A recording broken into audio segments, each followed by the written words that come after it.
दोस्तों नमस्कार, मैं मनोज कुमार शर्मा आजाद आवाज के लिए आपके बीच में एक बार फिर। दोस्तों अब बात हो जाए बंगाल चुनाव की, खेला हो जाए बा और खेला ई मामले में हो जाए बा कि भैया खेला खेला होके रही और खेला ना हुई तो भाजपा तो गया समझ लो। बड़ी हवा फैलाई जा रही है भारतीय जनता पार्टी के बारे में मीडिया के द्वारा। ऐसा लग रहा है कि केवल दो ही पार्टियां वहां चुनाव मैदान में हैं, एक तो है तृणमूल कांग्रेस ममता बनर्जी की और दूसरी तरफ है भारतीय जनता पार्टी। बाकी कोई पार्टी लड़ी नहीं रही है जिसने ब्रिगेड मैदान भर दिया था। हालांकि इस ब्रिगेड मैदान को भरने की जिम्मेदारी प्रधानमंत्री मोदी जी ने ले रखी है कि भैया हम भी आएंगे, मिथुन चक्रवर्ती को शामिल करेंगे, सौरव गांगुली को शामिल करेंगे। लेकिन सौरव गांगुली ने झटका दे दिया कि भैया मैं नहीं आ रहा राजनीति में, मैं आऊंगा ही नहीं। अब झटका इससे बड़ा क्या हो सकता था। अब दूसरा झटका, ये हवा चल रही थी कि भवानीपुर और नंदीग्राम में से किस सीट को चुनेंगी और ममता बनर्जी ने सीधे सीधे शुभेंदु अधिकारी को चुनौती दे दी नंदीग्राम से लड़ने की, क्योंकि ये उन्हीं का क्षेत्र कहा जाता है नंदीग्राम, जहां पर बताया जा रहा है कि दाहिने हाथ थे ममता बनर्जी के शुभेंदु अधिकारी।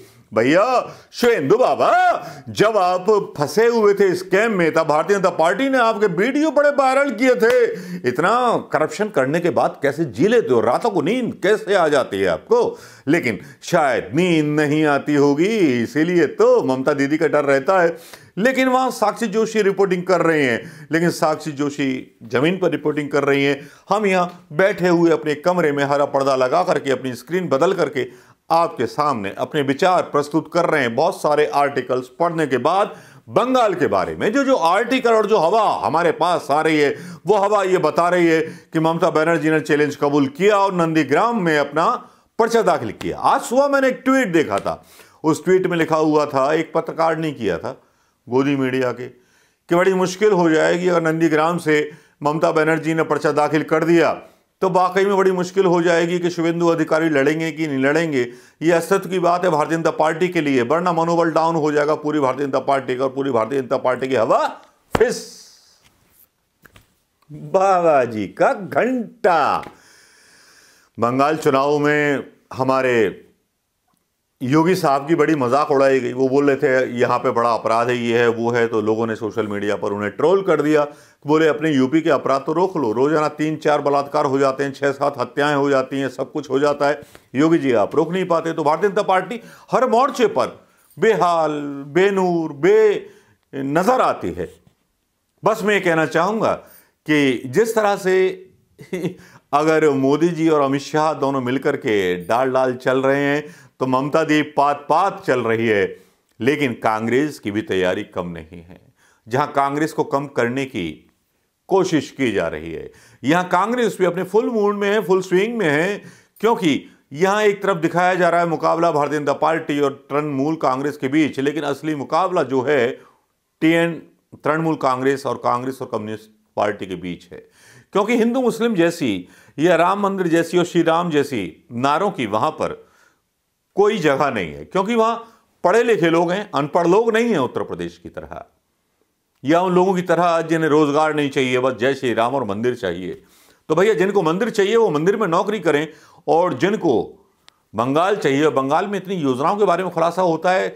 वो स्टेट एक ऐसी स्टेट है कि जहां पर ममता बनर्जी ने इतना कुछ विकास किया है कि जिसके बारे में कल्पना नहीं कर सकते। अब ग्राउंड रिपोर्टिंग में जब साक्षी जोशी ये बात बोलती हैं हिंदी में, भाई बांग्ला हमें आवे नहीं है, लेकिन साक्षी जोशी ने जिस तरह से इंटरव्यू लिए पान की दुकानों पर मध्यम वर्ग लोगों से, और उन्होंने साक्षी जोशी ने पूरी तरह से पोल खोल के रख दी। लेकिन अब यहां विश्लेषण कर लेते हैं। पहले दावा किया जा रहा था कि नंदीग्राम से ममता बनर्जी नहीं लड़ेंगी, डर जाएंगी। इनके एक नेता और हैं, गायक हैं, वो बहुत बदतमीजी के साथ बोलते हैं, गायक तो नहीं कहूंगा मैं उनको। उन्होंने बोला मैं 50,000 वोटों से हरा दूंगा ममता बनर्जी को। अबे मियां तुम्हारी हिम्मत है तो हरा के दिखाओ, अबे खड़े हो जाओ ना नंदीग्राम से। नंदीग्राम में आकर के ममता बनर्जी अपनी परंपरागत सीट छोड़ करके ताल ठोक रही हैं, और भारतीय जनता पार्टी के जो पार्टी है, संगठन है, सब में सन्नाटा छा गया है। भाई ये सन्नाटा तो यार मंजूर नहीं ना प्रधानमंत्री मोदी जी। आप तो यार बड़बोले व्यक्ति हो, वैसे आपके पोस्टर फाड़े जा रहे थे चुनाव आयोग में, टीएनएमसी का नाम लेकर के आपने अपने पोस्टर हटवा लिए, अपनी बेइज्जती को बचा लिया, ये अच्छा किया। लेकिन बेइज्जती तो हो चुकी है, आपकी जो तालियां पिट चुकी हैं, अब करोगे क्या? अब तो भैया सिलेंडर भी महंगा कर दिया, सब कुछ महंगा कर दिया, करोगे क्या? दुनिया को तो जवाब देने पड़ेंगे, लेकिन भारतीय जनता पार्टी की एक तारीफ करनी पड़ेगी। इतनी महंगाई हो गई, इतना सब कुछ हो गया, देश के सारे संस्थान बेच दिए गए जो 70 साल में बने थे।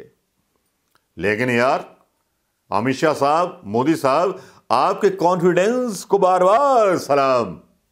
वाकई में यार हेड्स ऑफ। इसके बाद भी आप मीडिया के सहारे और ईवीएम के सहारे चुनाव लड़ने वेस्ट बंगाल में चले गए हो यार, यह काबिले तारीफ है। मतलब आपको कॉन्फिडेंस है, मतलब कुछ है जो छुपा हुआ है, जो हमें दिखता नहीं है। कुछ तो है, कुछ रहा होगा, या कुछ है राज जिसकी पर्देदारी बाकी है, या आपको कॉन्फिडेंस है कि इतनी महंगाई करने के बावजूद भी आप जीत जाओगे, या बेशर्मी है, या क्या है भाई समझ में नहीं आता। लेकिन आप इसी तरह का एक प्रोपेगेंडा केरल के चुनाव में फैलाते हो। आप बोलते हो केरल के चुनाव में कि साहब ई श्रीधरन जो 80 साल के हो गए हैं, बेचारे पैर कब्र में लटकाए बैठे हैं, सू भी ढंग से चल के नहीं कर पाते होंगे, 80 साल के हो गए।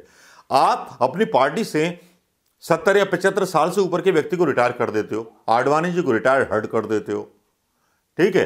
अब ई श्रीधरन को आप बोलते हो कि मुख्यमंत्री बन जाओगे और 24 घंटे के अंदर पलटी मार देते हो। आपके एक मंत्री का बयान आ जाता है। यार मेट्रोमैन की इतनी बेइज्जती तो मत करो यार। ये मतलब हिट फिल्में दिखाना बंद कर दो यार। हिंदुस्तान की जनता को चुनावी फिल्में मत दिखाओ मीडिया के जरिए। मतलब हॉलीवुड की फिल्में रिलीज नहीं हो रही हैं, लेकिन आपकी चुनावी फिल्में बड़े भयंकर डायलॉग के साथ रिलीज होती हैं। ई श्रीधरन होंगे अगले सीएम केरल के।